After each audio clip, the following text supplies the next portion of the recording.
Islam has not gone through a reformation. It hasn't gone through the enlightenment process.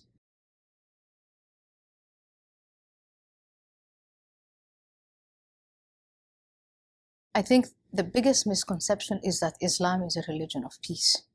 Islam, of the three monotheistic religions, it's the youngest. It is not a religion of peace because it's unreformed.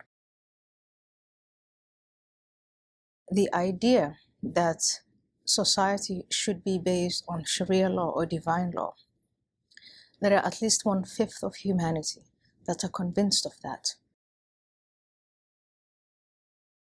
There's nothing you can do or any other non-Muslim can do to tweak the theology. That is going to come from Muslims. But what we can do is we can catalyze that. We can give those who want to tweak the theology hope that it is a worthy investment.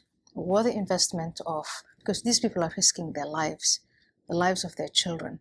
They're risking their livelihoods. And you're going to say it's a worthy investment. It's going to make the world better for Muslims and non-Muslims in the next generation.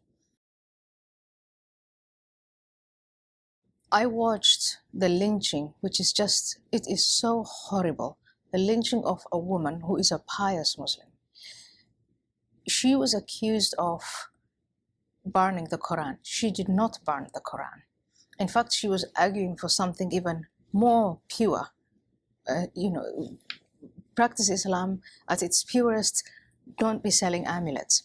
And the man who was selling the amulets cried, she burned the Quran. And a mob of men ran at her and lynched her. That's not an extraordinary phenomenon in that part of the world. What was extraordinary and what gives me hope is the reaction of the Afghani women who then demonstrated on the streets, carried her coffin, which again, not allowed in Islam. That's in your face when it comes to Sharia law, and screamed for their rights. That gives me hope. Now is the time to find the right kind of alliances, and those voices, disparate and diffuse and all over the place, disorganized, but they're there.